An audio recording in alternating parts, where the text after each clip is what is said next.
সাংবাদিক আনোয়ারের উপর হামলাকারীরা দ্রুত গ্রেপ্তার করে বিচার নিশ্চিত করতে হবে। 8টা দাবি এখানে উপস্থাপন করেছে। আসামিদের মধ্যে 7 জনকে আটক করেছে। যে অবস্থান কর্মসূচিটা পালন করেছিলাম তার মূল উদ্দেশ্য ছিল যারা সত্যিকারের আসামি তাদেরকে গ্রেপ্তার করা। তো সেখানে আমরা প্রশাসনের সাথে কথা বলে জানতে পারছি যে আমাদের এখান থেকে আসামিদের মধ্যে 7 জনকে আটক করেছে। তো তারা একই সাথে আশ্বাস দিয়েছেন যত দ্রুত সম্ভব বাকি যারা বাকি আছে হাতের ধরাছোঁয়ার বাইরে আছে তাদেরকে খুব দ্রুত গ্রেপ্তার করবেন।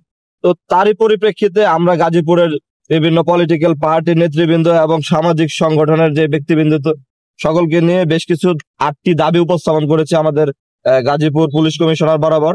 তার মধ্যে অন্যতম হলো সাংবাদিক আসাদুজ্জামান তুহিন হত্যাকারীদের দ্রুত গ্রেপ্তার করে সর্বোচ্চ বিচার নিশ্চিত করতে হবে। সাংবাদিক আনোয়ারের উপর হামলাকারীরা দ্রুত গ্রেপ্তার করে বিচার নিশ্চিত করতে হবে। বসুন্ধরা টিস্যু অশুদ্ধতার বিরুদ্ধে এক বিন্দুও ছাড় নয়। কিশোর গ্যাংদের কাউন্সিল এবং রাজনৈতিক শেল্টার দাতাদের প্রতি ব্যবস্থা নিতে হবে যারা তাদেরকে শেল্টার দিচ্ছে। তারপর গাজীপুরের ফুটপাত অবশ্যই দখল মুক্ত করতে হবে, চাঁদাবাজি বন্ধ করতে হবে। স্বৈরাচারের দূষরদের অভয়ারণ্য গাজীপুরের পুলিশ প্রশাসনের মধ্যে যে সকল দূষর অভ্যন্তরে লুকিয়ে রয়েছে তাদেরকে প্রশাসন অবশ্যই বহিষ্কার করতে হবে। প্রশাসনকে অবশ্যই রাজনৈতিক প্রভাব মুক্ত রাখতে হবে।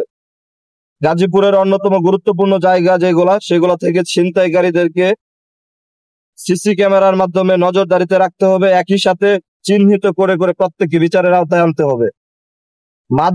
মাদক গাজীপুরের অন্যতম বড় একটি সমস্যা। এই সমস্যায় গাজীপুরকে মাদক মুক্ত পরিবেশ হিসেবে গড়ে তোলার জন্য মূল হোতা যারা রয়েছেন তাদেরকে বিচারের আওতায় আনতে হবে।